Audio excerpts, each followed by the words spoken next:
right, welcome back everybody. Tim Walsh, Vanilla Gorilla Athletics. With me as always, my wife Chelsea. Hi guys. Welcome back to another episode of the exercise demonstration series. So today we're going to talk about the leg press. We're going to talk about the right way to use it, the wrong way to use it, and then we're going to show you a couple of variations that you can work into your own training to improve training intensity while still maintaining absolute safety.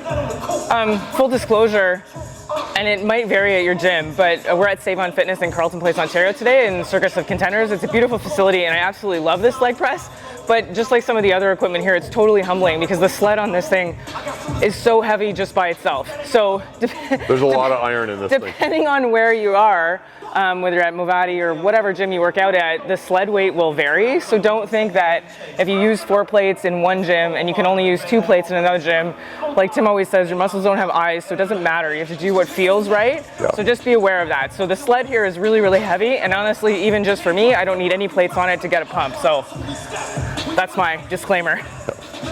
Let's talk about, first thing we want to talk about is proper setup. Every leg press in every gym in the world, the plate loaded style, will have the option to change the angle of the seat itself. Essentially what happens, the higher up the seat is, the lower or the greater reduction in range of motion at the knee and the hip. I'm a big fan, Chelsea's a big fan of fullest range of motion in every opportunity possible. So the first thing that we're gonna do is drop this guy all the way back.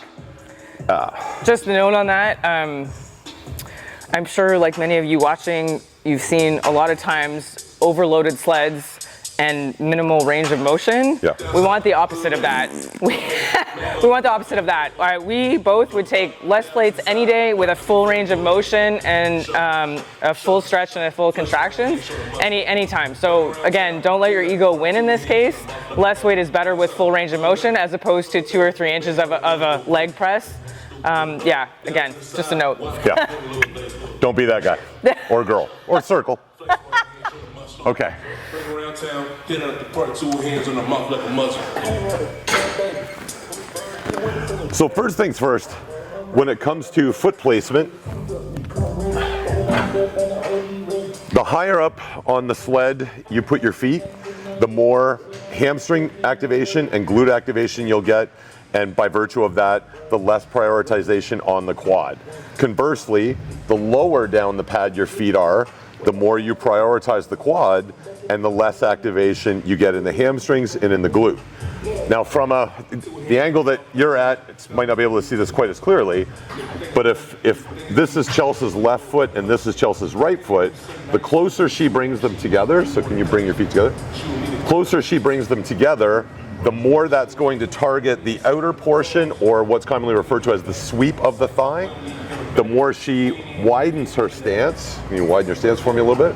Then the more she's going to hit the inside of the thigh, commonly referred to as the adductors.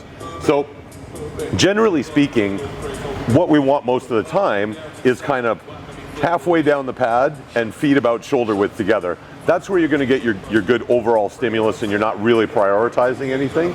So for those of you that are clients of ours, in the videos where we talk about specifically a narrow stance or feet together or close together and lower down on the pad, we always explain it in the programming, but the reason we would do something like that is if we wanted to prioritize the quads, maybe you already got great hamstrings, they don't need extra stimulus, or conversely, if you've got maybe very well-developed quads and we want to put a little bit more emphasis on a particular day on the hamstrings but still use this movement, we would just have you bring your feet a little higher up the pad and that would allow you to get a little bit more activation back here. So we'll start off with just a straight set, maybe 8 reps, Chelsea. Now before Chelsea gets started, your leg press has somewhere to hold on to with your hands. Use it.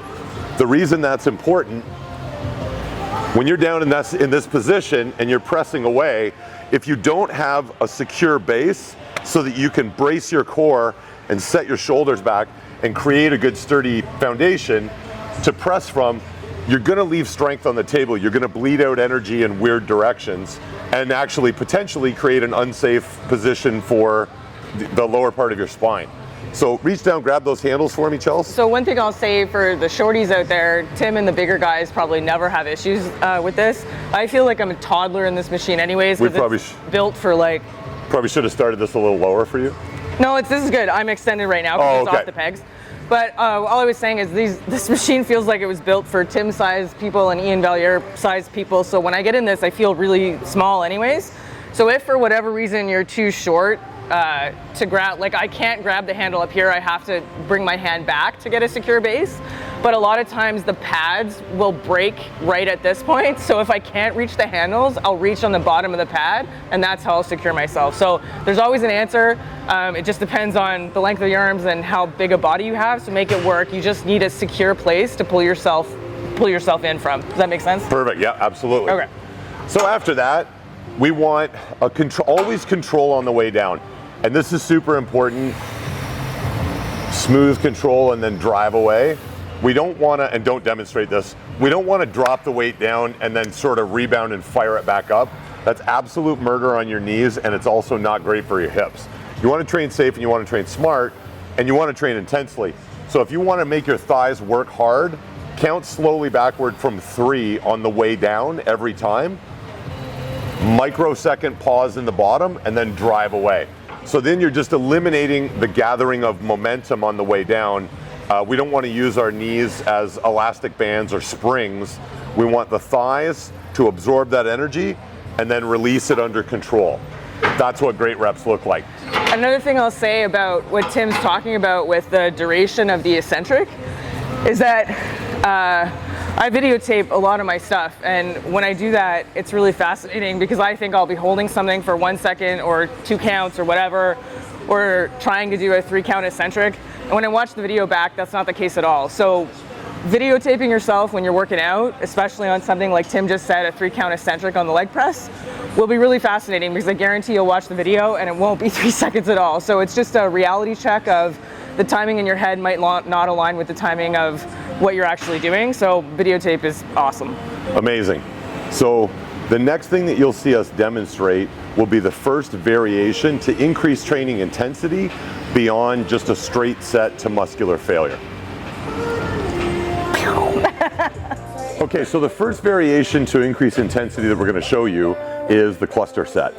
So in my programming that I write for my clients, it's not uncommon at all that maybe on an intense leg day, leg press might show up at exercise 2 or 3 in the workout, and like I'll say ad nauseum, the last set of an exercise should really be the one that drives the idea home that the body needs to create change. So we always want to make sure that you leave on a high note. You tell a great joke and then you leave the room. So in this situation, let's say the programming called for 3 work sets of 10 reps, and then the 4th set would be whatever intensifying factor I've chosen for that workout.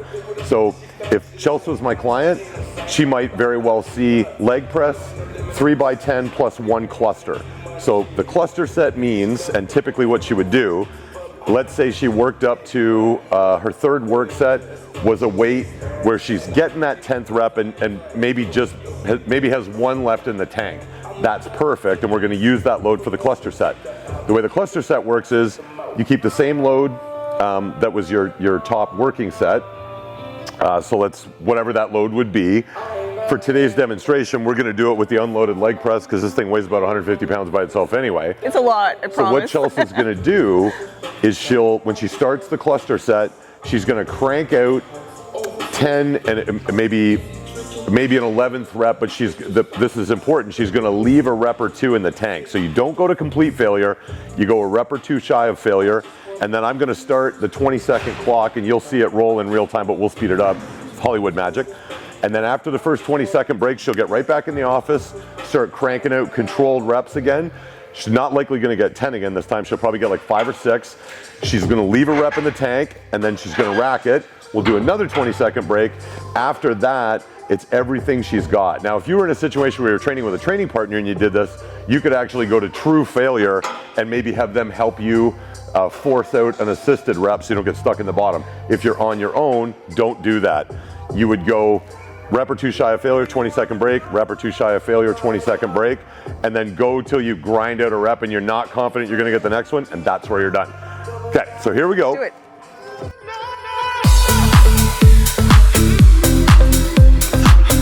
Nice and smooth.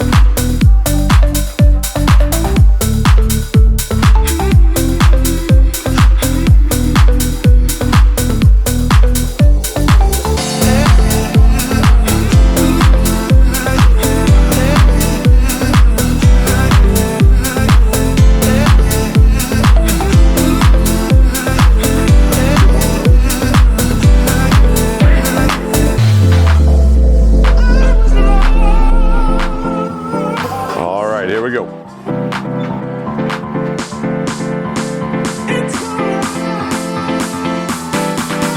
So we're back at it in 3, 2, 1. So Chelsea will pick up right where she left off.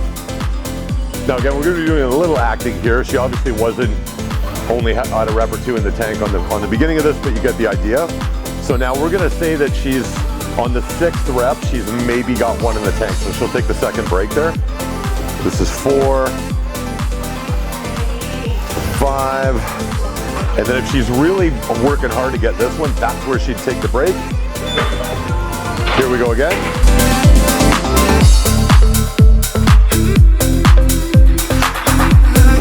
And we're back at it in 3, 2, 1. And now let's say she's really gassed, cranking out reps. And let's say I'm her training partner here today, so she can go to true failure to the point where I have to help her finish a rep off. Good, so let's say this next one's gonna be a real grinder, so I'm here if she needs a hand. Up, and we finish it off, and then she's done. Amazing, so that's a cluster set in real time, and that's how it should really look and how it should really work. So what we've done, just for the sake of clarity, let's say, again, if you were my client and you'd worked up to maybe 5 plates aside on the leg press for your 3rd work set of 10 reps, and you left maybe 1 rep in the tank because you know you've got that cluster set coming, you get back in, you've got your 5 plates aside, you crank out reps until you think, okay, I've only got maybe 1 or 2 left, and that's where you take your break. So you kind of decide, but you don't go right to failure. Then it's 20-second break, you don't reduce the load, you jump right back in there. You start cranking out reps under control, you leave 1 in the tank, lock it off, 1 more 20-second break, and then it's everything you've got till you got nothing left at all. If you happen to have a training partner, you can really push the envelope because they can assist you if you get in trouble on the last rep. If you don't have that safety net, live to fight another day. Go until you barely finish a rep and you're like, there's no way I'm gonna get another one, and that's where you finish, and that's how a cluster set's done. Nice job. Thanks. Thanks, Chelsea. Okay, so the cluster set is an excellent way to increase training intensity on your final set of leg press before you move on to whatever your next exercise is going to be. So the next variation that we're going to show you would be instead of the cluster set, not on top of the cluster set. So we're going to recreate that same initial environment where Chelsea's done. She's worked her way up to 3 work sets of say 10 reps, and we'll say that her top load to get a real hard 10 was the sled plus I've got 2 25s here. The reason, generally speaking, it might look kind of weird because I've got extra load on this side and none over here. It's all one big fixed piece, so it doesn't matter, but just it's more camera friendly for me to not run around while I'm reducing load, because it looks really ridiculous when I run and you don't ever need to see that. So the purpose of the drop set is it's, again, to take the muscles beyond muscular failure, but in a slightly different environment. When we keep the load the same and we do a cluster set, the reason for those 20-second breaks is to allow creatine phosphate levels to build back up within the muscles, so that fastest burning fuel, we get a little bit of it back so we can get more reps with the same load that we were using. In a drop set format, what we're gonna do is work right to muscular failure. So we're not leaving a rep or 2 in the tank like we would do with a cluster set. We're gonna go to full muscular failure, then we're gonna do a load reduction of usually around 15% is a pretty good rule of thumb. Because we're pretending here, this won't be a true set to failure for Chelsea. But for Hollywood purposes, this is the way that we're going to do it. So what I'm going to have Chelsea do is sort of imagine that she was, the 10th rep was a real grinder. There's no way there's going to be an 11th rep. So she would, if I wasn't here, she would have to lock it off, jump out, pull one of the 25s off, and then jump back in. But ideally, we want to give as the minimum amount of rest as possible. So if I wasn't here to do this for her, I'm her training partner today, but if I wasn't, she would just jump up, take one of the 25s off, and jump right back in, and then go right to failure again. That would be what's called, that's a straight drop set. A double drop set, and we'll just go ahead and show you that, is another load reduction, so it's just even more intense. Those are my favorite. Yeah, so if you were just sort of testing the waters and starting to work drop sets into your training, you wouldn't start off with a double drop set. You would start off with the lesser of those two evils and just do a single drop set, but we're gonna show them both to you here just so you can get the idea. So, give me a smooth straight set of 10, and then on maybe the 9th and 10th rep, just for Hollywood purposes, really make it look like you're dying. Great control. And especially on these true max effort sets, do not allow yourself to get into a situation where when it starts to get tough, you start sacrificing control in the idea that maybe I'll get a few more reps that way. We only want the technically sound, safe reps. That's 8. That's 8? Okay, so this is number 9. And then, yeah, give me a big grit. This is terrible. And then, so she's barely getting this 10th rep. I'm gonna reduce the load. She's gonna take a big deep breath, re-engage, and then see if you can give me, I don't know, let's say 5 this time. 2, so 3 to go. Now, if Chelsea was just starting to work drop sets into her training, she would stop right here. And so big grinder, this is real nasty, and that would be it. But because she's a little bit more advanced, maybe she's been training for a couple of years, we're gonna do another load reduction, and then same thing, she'll go right to failure again. Let's say you get another 4 reps here. Real hard. And now it's squeeze and one more big rep, and let's say this is all she's got. And boom, now we're done. So that was amazing. So what we've done, when we do a straight drop set, we go to complete muscular failure 2 times. We go work to failure at the initial load, then we do a modest load reduction, we get right back to it, we achieve failure again. In the even more advanced version, which we just showed you, the double drop, we do it a 3rd time. So that level of intensity, that's about as intense as it gets. That's an absolutely fantastic way to make sure that every available muscle fiber got an opportunity to be stimulated. The ones that get stimulated grow. In other videos, we'll talk more at length about how many of these super max effort sets should there be in your workout. I'm just going to tell you, while it's fresh in my mind right now, if you're doing a leg routine that's got maybe 12 to 15 or 16 sets, there should only be about 4 of these, generally 1 per exercise. You would not get on the leg press and do 4 sets that were double load drops. It's just way too much. Nobody could recover from that. But we'll talk more in other videos about when you're building your program design, how hard should you be working and how often should that happen. That was amazing. Thanks. Thanks very much. All right, hi again, everybody. One more thing before we go. You have the option with any leg press to do unilateral work. So by definition, the leg press is a bilateral exercise because we use both legs at the same time. But there is an alternative version where we do a single leg press, and that's what we're going to talk about today. So Chelsea, when she started down the powerlifting path, she discovered that she had some instability, specifically on her left hip. She was less stable and less sturdy and strong on the left side compared to the right side. So what she's been doing with her along with her strength coach, Stu Locke, she's been working in some more unilateral work. So single leg pressing, single leg lunge variations to bring up the sort of lacking muscular strength and endurance on her left side. So we're going to show you the single leg variation on the leg press today. Yeah, this variation of the leg press is my favorite because I tend to get the largest range of motion and the largest pump, and I like everything about a single or a unilateral leg press for me is better. The only thing I'll say, and Tim will explain it when I get into the press, is that you just want to make sure that your hip's not coming off the pad. It's a lot easier to do it when you only have one leg moving, and it seems like you can get a larger range of motion than when you have both. So he'll show you when we get there, but that would be the only thing I would say keep in mind. Okay, so here we go. So one thing that's important to talk about, the difference, and actually, so you'll notice on this big Arsenal leg press, it actually is split right down the middle. So there's a little adjustment that you can make on the back here where the plate splits in half. So this is really fancy. We're blessed here at Save on Fitness.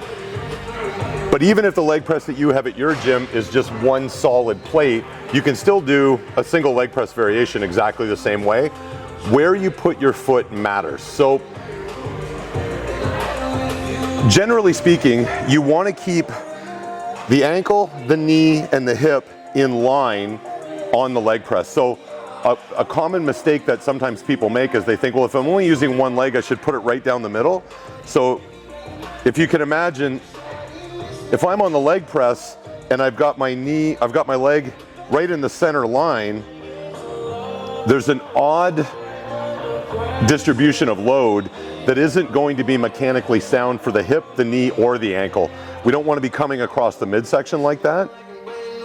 So essentially what you do is you take what would be your narrow stance if you were doing a bilateral leg press, and then you just take one leg away. So it might be easier if you show your left leg, because that's the side arm. Habit, that's a habit. Okay. So now, same rules apply. Chelsea's still going to reach down, grab wherever she can to create a stable base. And if you come down nice and slow for me here, if you pay attention, like she mentioned, down at the hip, you want to come deep enough so that you're getting full range of motion, but we don't want the hip to roll up. Same thing that we would try and avoid on a bilateral leg press is just as important to avoid on the unilateral leg press. So you can also tell, this does give you the ability to even exaggerate the depth. It's a nice full range of motion. So we're getting great activation in the quad, great activation in the hamstring and the glute, and we've got a nice sturdy base at the hips. So there's really not a big difference. When it comes to rep ranges, when you're doing unilateral hypertrophy work, the same rules apply when you're choosing loads for your rep ranges. Generally speaking, the legs tend to respond to, especially in a hypertrophy sense, they respond to a little bit higher end of the standard rep range. So not really so much the 6 and 8s, although they do have a place. Generally speaking, in the 10 at least to maybe 12 or 15 reps, especially for your unilateral work. Nice big full range of motion, great mind-muscle connection. You'll get really good activation everywhere. And if you notice that you tend to be a little stronger on the left side or a little stronger on the right side, which is not uncommon. I'm right-handed. I do tend to have a bit more power, just seems to be in my right leg. Although I don't have at least not anymore. In my youth, I did have a bit of an endurance lack in my left leg. I cured it very, very simply with unilateral work, and now there's quite a variety of unilateral work in my own leg training, and especially with all the programming that I do with my clients. It's my favorite. The only other thing I'll say is that slow eccentric is amazing in this specific exercise, so take your time. Like I said earlier, if you want to videotape it and make sure that your counts are accurate, not only in your head, but actually in the video, that would be awesome. And that's really it. A great cue, this is not only for the unilateral leg press, but for all of your exercises.